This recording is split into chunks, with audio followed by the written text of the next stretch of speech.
Ok, vamos a seguir en nuestra serie. Entonces, terminamos en capítulo 15, 35. La semana pasada vamos a empezar con capítulo 15 de Hechos, versículo 36. 15, 36. Y vamos a empezar básicamente el segundo viaje misionero de Pablo y vamos a ver un poco de Bernabé. Pero en todo eso, algo que quiero que nosotros nos demos cuenta es que parte de vivir para Dios implica que nosotros nos unimos a lo que Él está haciendo y no lo que nosotros queremos hacer. Y digo eso porque tantas veces yo creo que pensamos que Dios solo existe para afirmar lo que yo quiero en mi vida, afirmar mi propia agenda. Entonces, si tú preguntas, una de las luchas mías es que yo odio cuando las cosas no van como deben de ir. Especialmente si se trata si se trata de intentar arreglar algo, casi nunca tengo las herramientas que necesito para arreglar lo que necesito arreglar. Y entonces yo me acuerdo una vez muy temprano en nuestro matrimonio, entonces yo tenía como 23 años, 24 años, y nosotros vivimos en Costa Rica y ustedes saben que en Costa Rica llueve tanto, no importa cuántas veces vas a cortar el zacate y todo, nada, está enorme, siempre está enorme. Entonces en ese tiempo yo no teníamos nada de dinero ni nada, entonces yo siempre usaba el machete, ¿verdad? En Costa Rica decimos chapeamos. No era muy bueno, pero ya yo me cansé de eso. Tomé todos nuestros ahorros y fuimos a comprar una motoguaraña o como un weed eater, ¿verdad? Lo que corta eso. Entonces, compro yo ya, no tenemos nada de ahorros y empiezo a arrancarlo, no arranca. 1 hora, yo tratando de arrancarlo, no arranca, no sirve. 2 horas, 3 horas. Y al final yo estaba harto y yo estoy seguro, vivimos en un lugar muy rural, solo teníamos unos vecinos. Entonces yo estoy seguro que ellos me escuchaban gritando malas palabras y yo tirando la cosa por todos lados porque no funcionaba. Y en realidad eso simplemente reflejaba lo que estaba en mi corazón. Porque fue tan intenso que al final de todo, y yo me imagino que mi esposa estaba pensando, ¿qué hice? ¿Verdad? Casarme con ese loco. Pero estaba demostrando qué es lo que estaba en mi corazón, porque al puro final yo estaba, Dios, ¿por qué no me deja que eso funcione? Pero es tan normal para nosotros. Cuando las cosas no van como nosotros queremos que vayan, entonces lo primero que hacemos es culpar a Dios, porque Él no nos está afirmando en lo que yo quiero que Él me esté apoyando.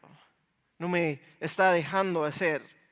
Y entonces aquí, en ese viaje misionero, es impresionante porque ellos enfrentan estorbos, enfrentan desacuerdos, enfrentan persecución, pero a la vez es claro que Dios está trabajando a través de ellos y cumpliendo lo que Él quiere hacer. Entonces, es impresionante. Vamos a ver primero 3 diferentes movimientos de esos estorbos, lo que está pasando. Entonces, vamos a ver que hay un desacuerdo fuerte entre Pablo y Bernabé. Vamos a ver que hay un asunto complicado en cuanto a Pablo y cómo él va a manejar a uno de sus discípulos, Timoteo. Él tiene que entrar en un asunto complicado ahí. Y después también hay muchos cambios que aún Dios, el Espíritu Santo, dice, hey, yo sé que ustedes quieren ir a hacer ministerio aquí, pero yo no quiero que ustedes vayan aquí. Entonces, si yo estoy en la posición de Pablo, hay mucha frustración, pero a la vez uno tiene que acordarse, yo no soy el que yo estoy mandando y tengo control sobre mi vida. Yo me uno a lo que Dios está haciendo y por eso es ahí cuando vemos el verdadero poder de Dios en nuestros días, porque Él logra lo que nosotros jamás pudiéramos lograr. Entonces, vamos a empezar en el versículo 36 y dice así: después de un tiempo, Pablo le dijo a Bernabé, volvamos a visitar cada una de las ciudades donde ya antes predicamos la palabra del Señor para ver cómo andan los nuevos creyentes. Entonces ustedes hace 2 semanas vimos que ellos hicieron su primer viaje misionero, fueron por todo lado en lo que nosotros llamaríamos Asia Menor y establecieron iglesias. Entonces Pablo tenía esa idea, hey, vamos a ver cómo están. Bernabé estuvo de acuerdo y quería llevar con ellos a Juan Marcos. Ahora, si nos acordamos de Juan Marcos, él los salió del viaje, a medio viaje, la vez pasada. Entonces vemos versículo 38, pero Pablo se opuso terminantemente, ya que Juan Marcos los había abandonado en Panfilia y no había continuado con ellos en el trabajo. Su desacuerdo fue tan intenso que se separaron. Bernabé tomó a Juan Marcos consigo y navegó hacia Chipre. Pablo escogió a Silas y al salir los creyentes lo encomendaron al cuidado misericordioso del Señor. Luego viajó a toda Siria y Cilicia fortaleciendo a las iglesias. Entonces, hasta ahora ha habido mucha unidad entre Pablo y Bernabé. Es como pensar en Batman y Robin, ¿verdad? Que ellos siempre están juntos, siempre están en la misión juntos. Entonces Pablo dice, hey, ¿por qué no vamos y volvemos a todas esas iglesias donde estábamos? Y Bernabé dice, excelente, vamos a llevar a mi primo Juan Marcos. Y Pablo dice, ¿sabe qué? No. Entonces él dice, ¿pero por qué? Entonces se ve muy válido, las dos respuestas son legítimas. Aquí está Pablo, que yo creo que yo tendría hacia Pablo, él está obsesionado por la misión.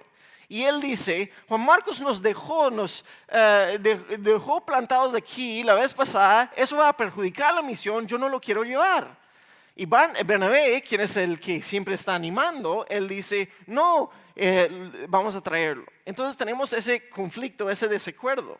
Ahora, los dos, yo diría que los dos pueden tener, ambos pueden tener razón, los dos tienen sus puntos válidos. Y es lo que nosotros necesitamos entender. Aún dentro de la iglesia, aún si hay conflictos, desacuerdos, igual no significa que uno tiene razón y otro no. Es simplemente la realidad de cómo están funcionando las cosas. Y hay que recordar, dentro de la iglesia, todos nosotros venimos de tantos diferentes lados, tantos diferentes trasfondos, que es obvio que vamos a tener conflicto y desacuerdos. Pero lo que nos une es más grande que eso, porque lo que nos une es nuestra fe en Cristo.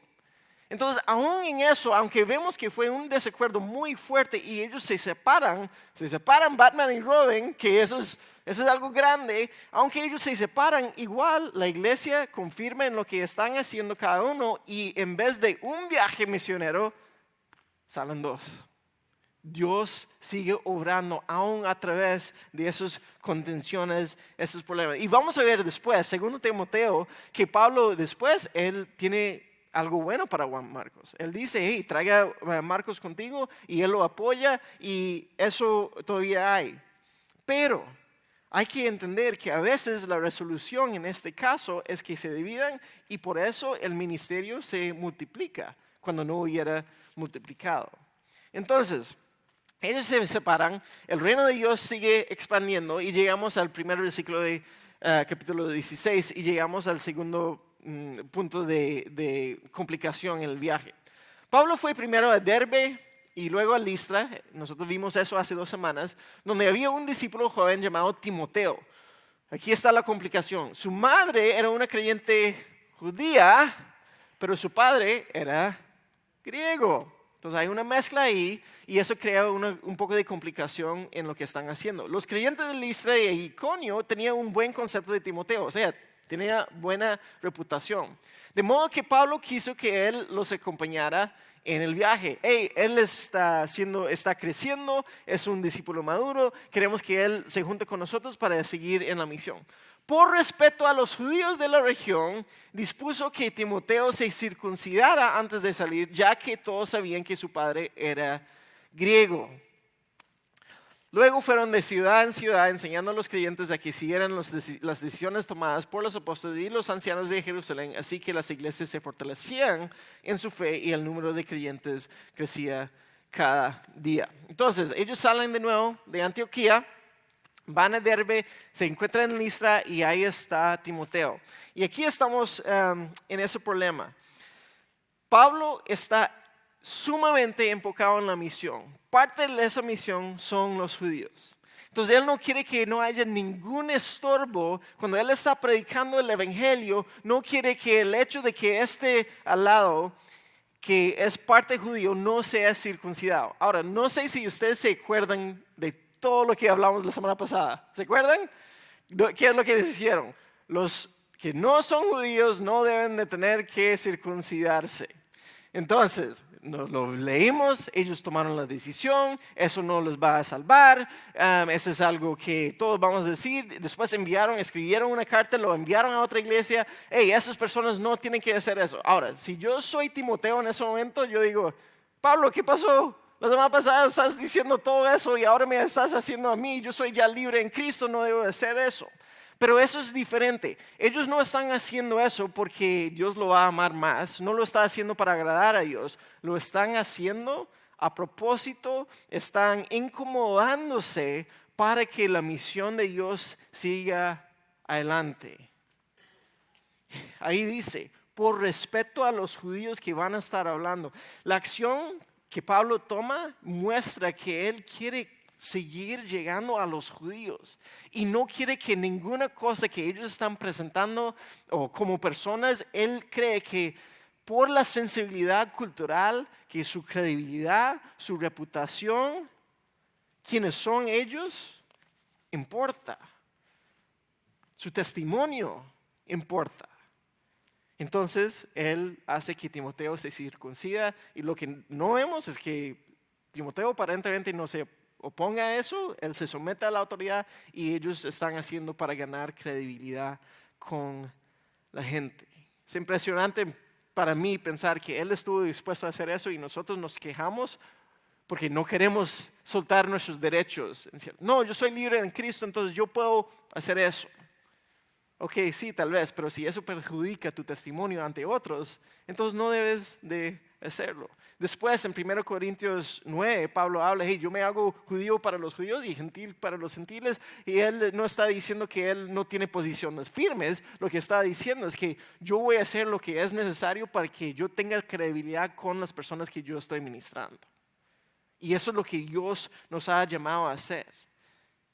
Hay que sacrificar nuestros derechos pensando en el bien eterno de los otros. Y es impresionante pensar aún cuando nosotros seguimos madurándonos y estamos en posiciones de liderazgo, muchas veces nosotros tenemos que autolimitarnos aún más. En el mundo, cuando uno va creciendo en su negocio o lo que sea, es el opuesto. Yo tengo más libertades, yo puedo escapar de algunas cosas que yo no debo hacer porque ya estoy arriba, tengo más poder o influencia o lo que sea, ya estoy más arriba. Pero cuando tú hablas de liderazgo cristiano hay que limitarse más por lo que es el bien del evangelio frente a otros. Y eso puede ser cualquier tema. Para algunos es, digamos, el pastor, él tiene una casa muy grande. Entonces, tal vez no está utilizando los fondos correctamente. Y puede ser que sí, puede ser que no. Pero el líder tiene que estar pensando en eso. Hay otros que ahora son creyentes y tal vez nunca han tenido un problema con alcohol. Entonces, no, yo soy libre en Dios, entonces yo puedo tomar un vino por aquí y por allá. Pero si lo hacen frente a personas que son más débiles y dicen, ¿cómo es que eso es un creyente que está tomando alcohol? Entonces, mejor no lo tomamos en ese caso. Entonces hay asuntos donde tal vez las escrituras no son súper directos a eso, pero hay que pensar en otros. ¿Cómo es que yo manejo mi vida para que otros puedan conocer a Cristo mejor?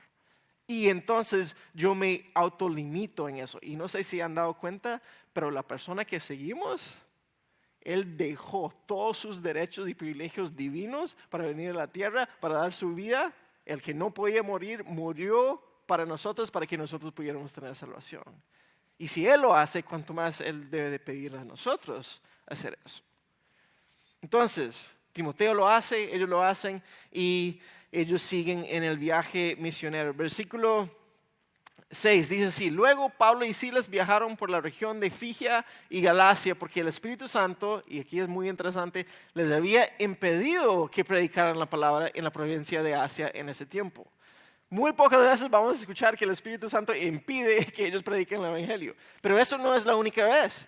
Luego, al llegar a los límites con Misia, se dirigieron al norte hacia la provincia de Bitinia, pero de nuevo el Espíritu de Jesús no les permitió ir allí.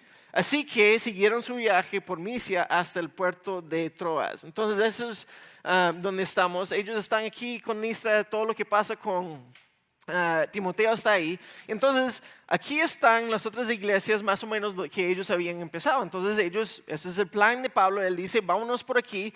Ellos quieren ir ahí, pero el Espíritu Santo dice, no queremos que usted vaya ahí. Entonces ellos, ok, si no vamos a ir allá, tal vez vamos más al norte, a Bitinia.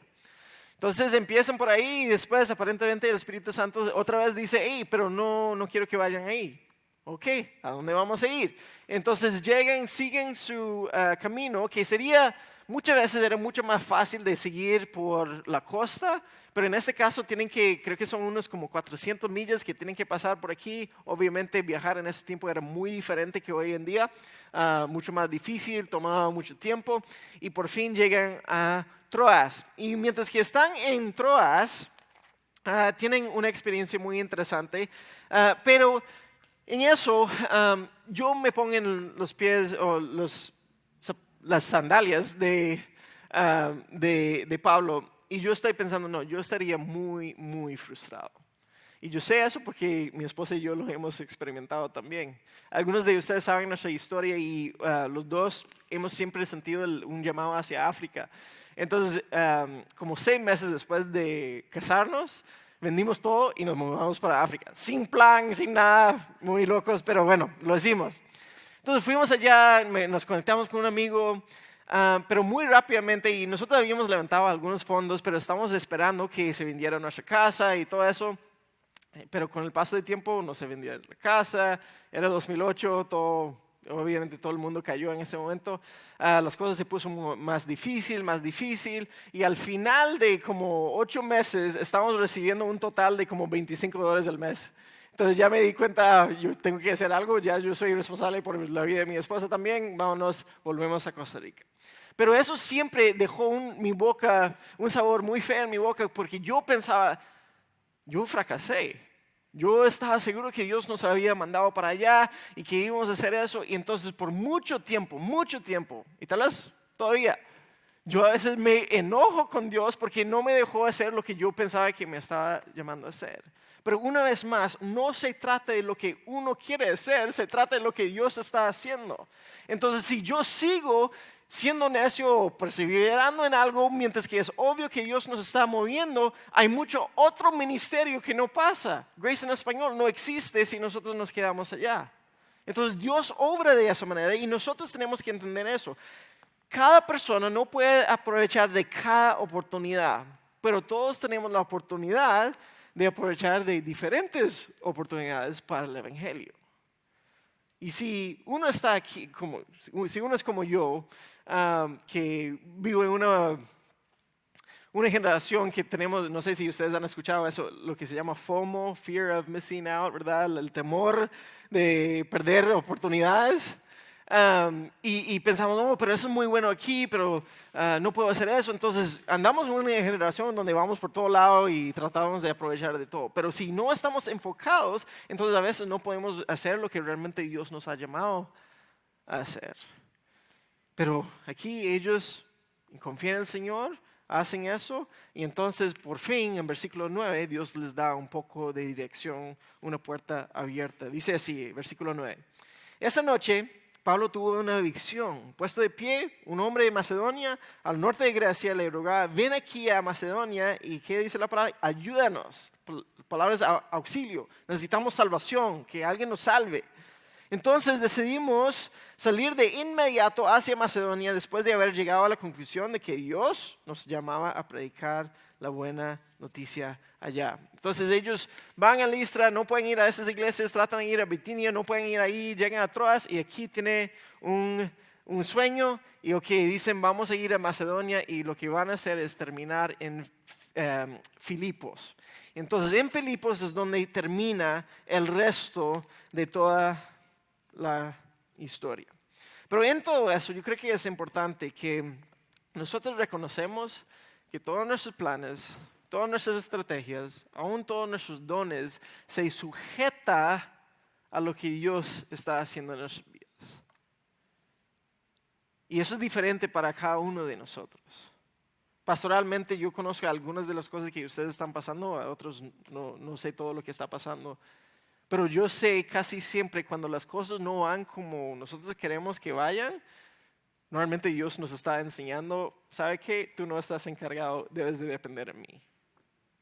Y para algunos de ustedes esta mañana es una palabra de Dios para ustedes que dice, hey, depende de mí, deja de ser necio y solo estar tan independientes.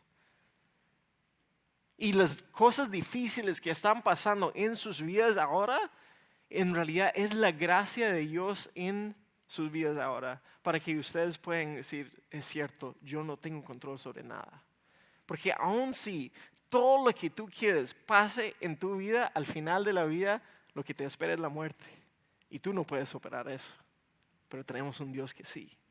Entonces nosotros tenemos que orientar nuestras vidas no a lo que yo quiero y mis deseos y todo lo que yo pienso que es necesario. No, eso es para hacer lo que Dios ha hecho en nuestras vidas.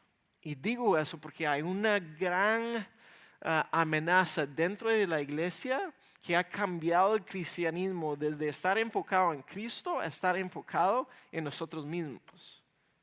Suena así, que Dios quiere lo mejor para ti, bendición, y después ponen la bendición igual a la prosperidad económica. Y yo diría que comodidad y prosperidad económica más bien es una amenaza a nuestra fe. No estoy diciendo que es malo, pero cuando nos va bien, normalmente no estamos buscando a Dios. Cuando nos va mal, eso es cuando nosotros estamos buscando a Dios.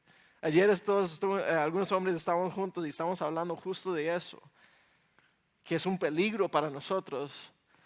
Y muchas veces hemos enfocado en lo que está pasando aquí ahora, lo que me beneficia a mí, en vez de yo me someto a lo que Dios está haciendo en la vida, yo me uno a su plan y su dirección y lo voy a hacer. Entonces la pregunta para nosotros es si estamos de verdad dispuestos a obedecer a Dios al punto de incomodarnos, primeramente para nuestra fe, el crecimiento de nuestra fe, pero también para la salvación de otros, aun cuando parece que estamos perdiendo otras oportunidades. Si yo puedo decir, oh wow, este trabajo es muy bueno y yo gano mucho con eso, pero perjudica mi fe y la fe de mi familia porque no me deja llevarlos a la iglesia, entonces vamos a balancear cuáles son nuestras prioridades.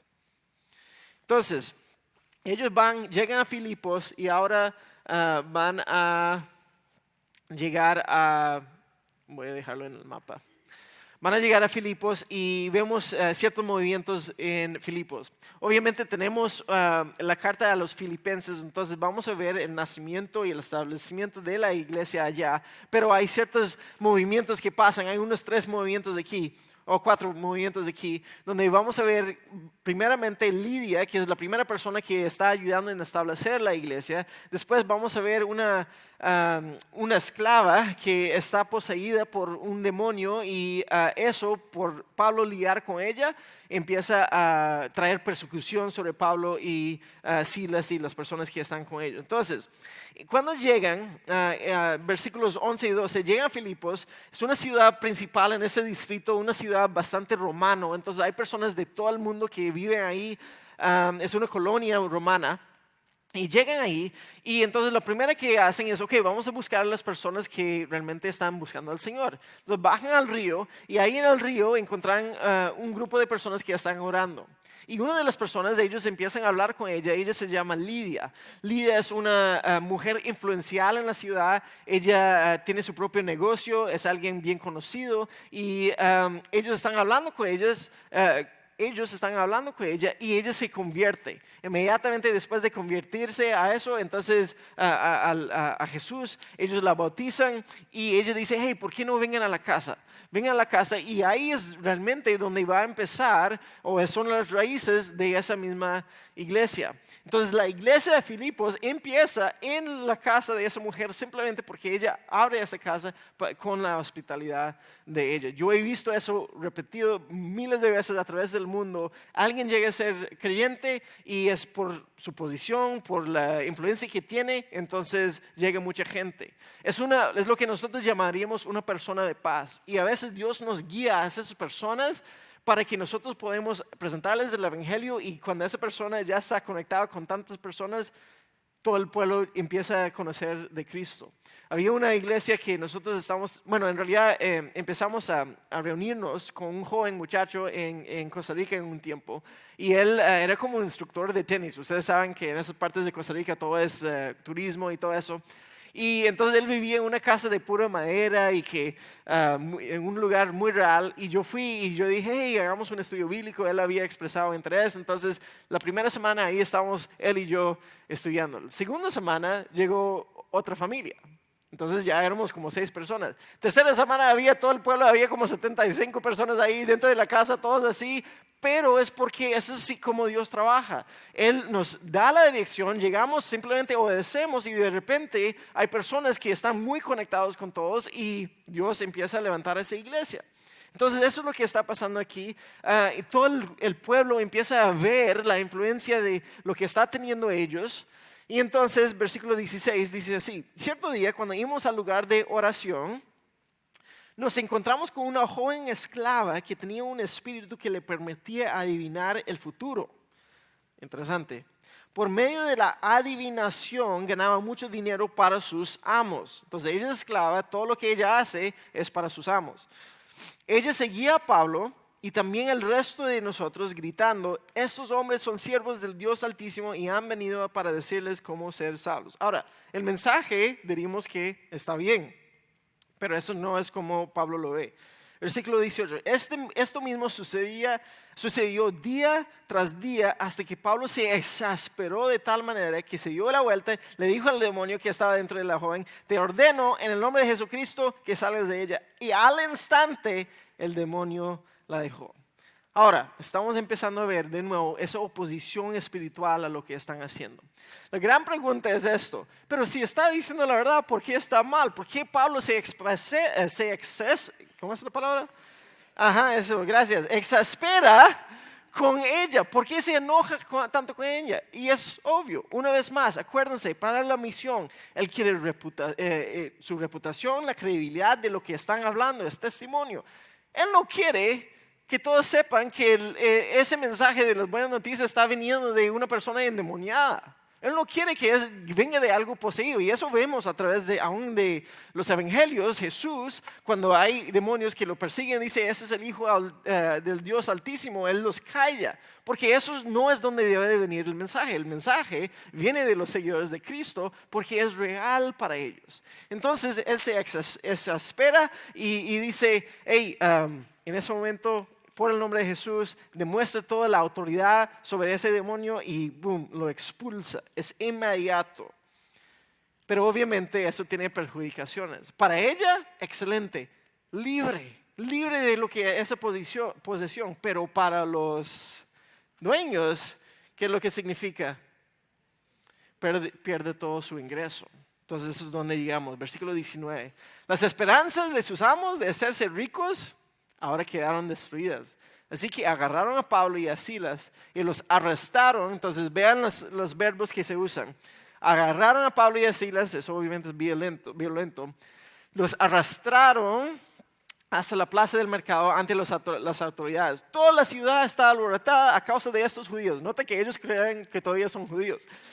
Les gritaron a los funcionarios de la ciudad. Entonces vienen, los llevan delante de un tribunal, algo así. Enseñan lo que están haciendo, enseñan costumbres que nosotros los romanos no podemos practicar porque son ilegales. Ellos se están refiriendo al hecho de que ellos llamaban al César el Señor. Los cristianos están diciendo Jesús es el Señor. Entonces era ilegal decir que cualquier otra persona es Señor. Es por eso que había persecución. Enseguida se formó una turba contra Pablo y Silas. O sea, es mentalidad de masas, no es algún juicio legal ni nada de eso. Todos están enojados y los funcionarios de la ciudad ordenaron que les quitaran la ropa y los golpearan con varas de madera. No solo eso, los golpearon severamente. Acuérdense que es un doctor, Lucas, que estaba escribiendo eso. Él sabe que es algo fuerte, no es solo unos toques allá, es fuerte. Y después los metieron en la cárcel. Le ordenaron al carcelero que se asegurara de que no escaparan. Eso es su trabajo, que no escapen. Así que el carcelero los puso en el calabozo de más adentro, están justo en el centro de todo, y los sujetó en los pies en el cepo. Entonces, eso es lo que viven. Están arrestados, los agarran, los acusan públicamente y de una manera injusta delante de todo el pueblo. Entonces todo el pueblo piensa: ok, esas personas sí son personas malas. Y lo hacen públicamente y después los golpean. Tenían personas que ese era el trabajo de ellos. Tenían un montón de varas de madera como juntados y después los golpeaban fuerte. los golpean y los meten en la cárcel. Ustedes saben, como en las películas donde los tienen aquí con algún yugo o algo así que no pueden mover, lo llaman un cepo, no pueden mover. Entonces eso es donde están. Me imagino el dolor, me imagino la vergüenza, todos están enojados con ellos. Eso es lo que están sufriendo en esos momentos. Entonces llegamos al 25, versículo 25. Dice así: alrededor de la medianoche, Pablo y Silas estaban orando y cantando himnos a Dios, y los demás prisioneros escuchaban. Una vez más, Pablo está diciendo: Señor, me hubieras dejado ir a Asia. Señor, me hubieras dejado ir a Bitinia. Pero ya que me traíste aquí, ahora tengo que enfrentar todo eso. No, él no está diciendo eso. Ellos están en la cárcel, sufriendo, y están cantando himnos y orando a Dios. Y los demás prisioneros escuchan eso. Ellos están escuchando el testimonio de ellos mientras que sufren. Están sufriendo, si se puede decir así, están sufriendo bien. De repente hubo un gran terremoto y la cárcel se sacudió hasta los cimientos. Al instante todas las puertas se abrieron de golpe y a todos los prisioneros se les cayeron las cadenas. Okay. No sé si han estado en un terremoto, pero todo empieza, yo sé que muchos de nosotros venimos de países donde eso es normal, todo empieza a mover, todo se siente que va a temblar. Yo me acuerdo que una vez estábamos en un restaurante y uno de como 7 punto algo pegó. Y todos, ¿qué hacemos? Y miramos y la abuelita ya no estaba. Entonces, ¿dónde está? Ella ya estaba afuera, ya en el parqueo, rapidísimo, ella sabía qué hacer. Entonces, eso está moviendo tanto que se abre las puertas, se caen las cadenas. Entonces hemos estado en esos terremotos donde sí se mueve todo, pero eso es algo milagroso. Y si yo soy Pablo, si yo soy Silas, yo estoy diciendo, gracias a Dios nos está dando la oportunidad de escapar. Pero ¿qué es lo que hacen? El carcelero se despertó y vio las puertas abiertas de par en par, dio por sentado que los prisioneros se habían escapado, por lo que sacó su espada para matarse. Pero Pablo le gritó: detente, no te mates, estamos todos aquí. Es impresionante. Ahora el carcelero va a hacer lo que él pensaba que era necesario para él, matarse. En esa cultura, él no cumplió el trabajo, ellos igual lo iban a matar. Entonces él llega a ese punto de desesperación porque él piensa que conoce el futuro y se va a matar. Y ahí está Pablo y Silas, dice: hey, no lo hagas. Nosotros estamos todos aquí. Yo sé que a veces nosotros llegamos a ese punto de desesperación en nuestra mente, pero muchas veces llegamos a esa desesperación porque nosotros pensamos, yo sé qué es lo que va a pasar en el futuro. Y no vemos libertad en eso. Y entonces esas palabras de Pablo a ese carcelero no solamente le salva la vida, pero son palabras de mucha esperanza. Y para algunos de nosotros, tal vez aún hoy, tal vez eso debe ser palabras para nosotros mismos. Estamos en un punto de desesperación donde no vemos salida y nosotros siempre vamos a decir: no, Dios nos ha dado el evangelio, las buenas noticias, que Cristo murió por nosotros y aun si nos viene la muerte, Él nos promete vida eterna. Detente, no te matas. Entonces Él da esa esperanza a nosotros. Sufren bien. Dice eso al carcelero y vemos la actitud del carcelero. El carcelero pilló una luz y corrió al calabozo y cayó temblando ante Pablo y Silas. Una postura de humildad. Él sabe que no debe estar vivo, pero ellos ahora, y él sabe por qué ellos están ahí. Él sabe que ellos han estado predicando algún mensaje. Y él dice, y después lo sacó y les preguntó: señores, ¿qué debo de hacer para ser salvo? Él sabe que ellos sí tienen una esperanza legítima. Si no, ellos no estarían orando y cantando en medio de ese sufrimiento. Él ha visto ese terremoto no fue normal, fue algo que Dios estaba orando. Entonces él les pregunta y ellos le contestaron: cree en el Señor Jesús y serás salvo junto con todos los de tu casa. Y le presentaron la palabra del Señor, tanto a él como a todos los que vivían en su casa. Entonces no está diciendo que la fe del carcelero salva a todos, está diciendo que ellos, al punto cuando todos creen, ellos van a ser salvos. Le presentan la palabra del Señor tanto a él como a todos los que vivían en su casa, y aún a esa hora de la noche, ya eso después de medianoche, el carcelero los atendió y les lavó las heridas. Enseguida ellos lo bautizaron a él y a todos los de su casa. El carcelero los llevó adentro de su casa y les dio de comer. Tanto a él como los de su casa se alegraron porque todos habían creído en Dios. Aquí es lo más impresionante. El trabajo del carcelero es básicamente incomodar o aún torturar a sus prisioneros. Y en vez de eso, por lo que ha pasado, al escuchar esa esperanza, él cambia.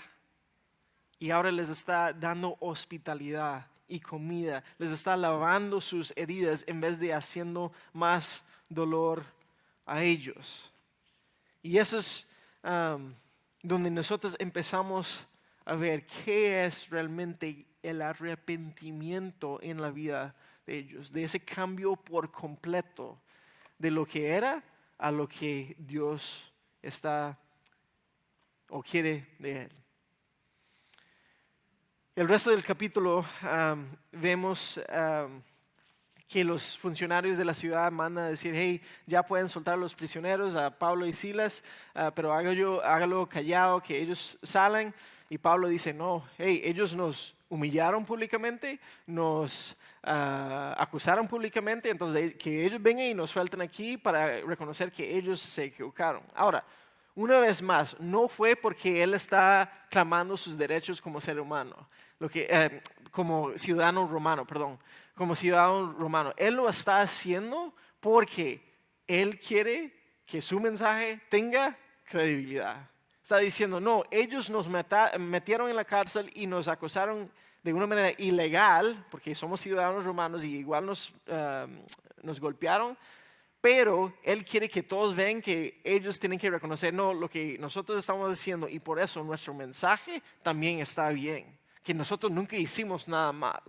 Entonces ellos vuelven a la casa de Lidia, animan a los creyentes ahí y después se van para la casa. Ahora, todo eso yo creo que es importante que nosotros podemos entender, aún en esa historia del carcelero, lo que está pasando aquí. Entonces tenemos que él está en una desesperación.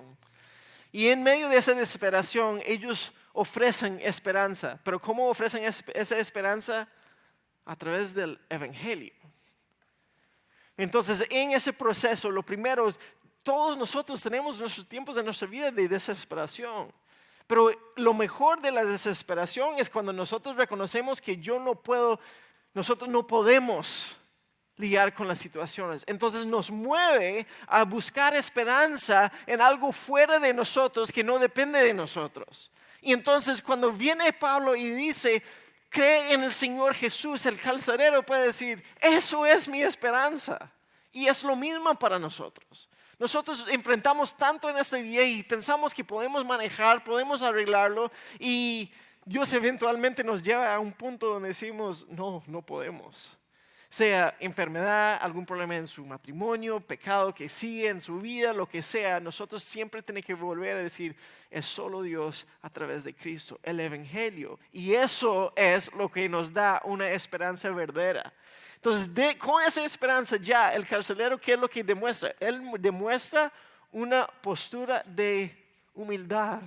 Ve el texto ahí, dice que vino temblando, cayó temblando delante de Pablo y Silas.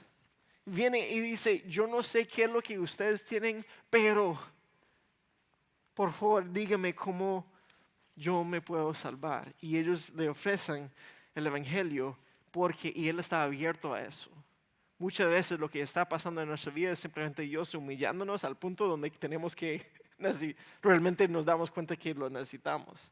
Y entonces en esa humildad, y cuando él está llegando a creer, entonces empezamos a ver el cambio. Y hay esa acción de arrepentimiento aquí. Él cree y arrepienta. Y solo para que nosotros sepamos, arrepentimiento no es solamente confesión. Confesar es cuando yo digo, hey, yo he equivocado, yo he pecado. Eso. Arrepentimiento es hacer básicamente el opuesto de lo que yo he hecho mal. Entonces, si yo voy caminando en esa dirección, me arrepiento, voy caminando en la otra dirección. Es por eso Efesios 4, Pablo dice, hey, si ustedes antes eran ladrones, ahora trabajan con sus manos y sirven o dan a otros. El opuesto de ser ladrón no es simplemente dejar de robar. El opuesto de ser ladrón es ser generoso con lo que tú estás ganando.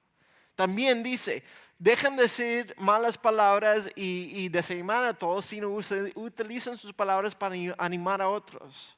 Es el opuesto. Entonces, cuando nosotros pensamos en cosas así, por ejemplo, el opuesto de ser orgulloso no es simplemente dejar de ser orgulloso, es ir y servir a otros para demostrar que uno se ha arrepentido de eso. Dejar de tomar alcohol no es arrepentirse de ser un borracho, eso es simplemente llegar a ser sobrio. Es realmente ser empoderado y controlado por el Espíritu Santo y no por las adicciones del mundo. El opuesto de ser adicto a la pornografía es empezar a entrenarse a no ver a otras personas como objetos y empieces a servirlos en vez de aprovechar para el bien de uno mismo en eso. Eso es arrepentimiento. Entonces lo que vemos aquí es el carcelero que normalmente tortura, ahora él está ayudándoles y limpiando sus heridas y sirviéndoles de esa manera. Hay acción en nuestra fe se pone en acción, esa creencia se pone en acción y ese arrepentimiento entonces lleva a evidencias en nuestras vidas del fruto que eso produce. Y uno de esos lo vemos ambos en la vida de Lidia y lo vemos en la vida del carcelero, es el bautismo. Entonces sí, es un rito raro para muchas personas, ¿cómo es que me van a meter bajo el agua? Pero estamos diciendo, no, ese es un símbolo de lo que Cristo ha hecho en mi corazón. Que yo me muero a mí mismo y ahora resucito a una nueva vida, me identifico con Cristo, me identifico con los que están alrededor de nosotros. Y yo sé que muchos de nosotros venimos de un trasfondo donde nos bautizan como niños y decimos a veces, no, ya me bauticé. Eso no es lo que estamos hablando. Estamos hablando de que el fruto de tu creencia, de su fe en Cristo, ahora se ve delante públicamente de otros. Es decir, no, ahora yo sí sigo a Cristo. Entonces, una vez más, les animo, si no se han bautizado, pero han puesto su fe en Cristo, eso es un paso para demostrar yo sigo a Cristo, públicamente yo sigo a Cristo. Y algunos de ustedes necesitan tomar ese paso. Simplemente no han pensado en algo más y cada vez que escuchan bautismo simplemente dicen, no, ya yo hice eso cuando yo era niño. Pero aquí estamos viendo eso como cuando alguien pone su fe, eso es parte del fruto de su fe. No te salva, pero sí te demuestra a todos los otros que tu fe está poniendo en acción. Hay evidencia de eso. Entonces, en todo eso, yo creo que cada uno de nosotros necesitamos tal vez identificar dónde estamos en ese proceso. Si estamos aquí, Cristo ha hecho todo por ti y te ama. Y aquí estamos todos nosotros, hermanos y hermanas, líderes aquí en esta iglesia, que nos encantaría ayudarles a ver qué es lo que ese amor significa para ustedes. Si tienen esperanza y han demostrado su humildad y han puesto su fe en Cristo y están arrepentidos, entonces ya están en el camino para seguir a Dios como Él nos ha llamado a seguir. Y como iglesia entonces nosotros queremos animarnos unos a otros hacia esa realidad.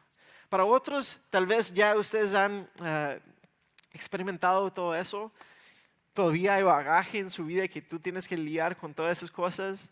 Pero Dios te está encaminando y yo creo que para nosotros la pregunta es si de verdad yo estoy viviendo mi vida de una forma que da credibilidad al mensaje que yo digo que creo. O si mi vida espiritual es dividida y diferente que mi vida secular. Y eso es la meta y el reto para nosotros. Que seamos lo suficientemente sensibles como para ver cómo Dios está trabajando en nuestras vidas, para que nosotros podamos dar testimonio de que hey, yo puedo renunciar mis derechos para que el evangelio de Dios se expande. Que Dios nos dé la gracia como para hacer eso. Señor, te damos gracias porque vemos el ejemplo de Pablo, de Silas, de Timoteo, de Bernabé, de Juan Marcos, de todos esos hombres de antes, mujeres de antes, Lidia. en cómo tú trabajas en nosotros no siempre es como nosotros pensáramos.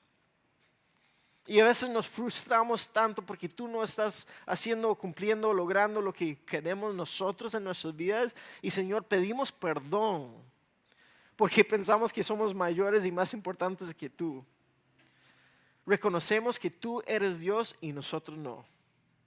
Y por eso nos sometemos y en eso vemos que ahí es donde encontramos la vida verdadera. Una vida eterna, una vida que no se vive para uno mismo, sino para otros, que al final vamos a poder ponernos cara a cara contigo y vamos a poder escuchar tu bienvenida a lo que es la vida eterna. Pero hasta ese día, Señor, nosotros luchamos, fallamos, pecamos y tenemos que aferrarnos a la gracia que tú nos ofreces en tu Hijo Jesús. Yo pido que esta semana, que estamos recordando lo que has hecho por nosotros, que esta semana pueda ser un paso real y verdadero en nuestras vidas para seguir creciendo en nuestra fe en ti. Te amamos, Señor. Es en tu nombre que oramos. Amén.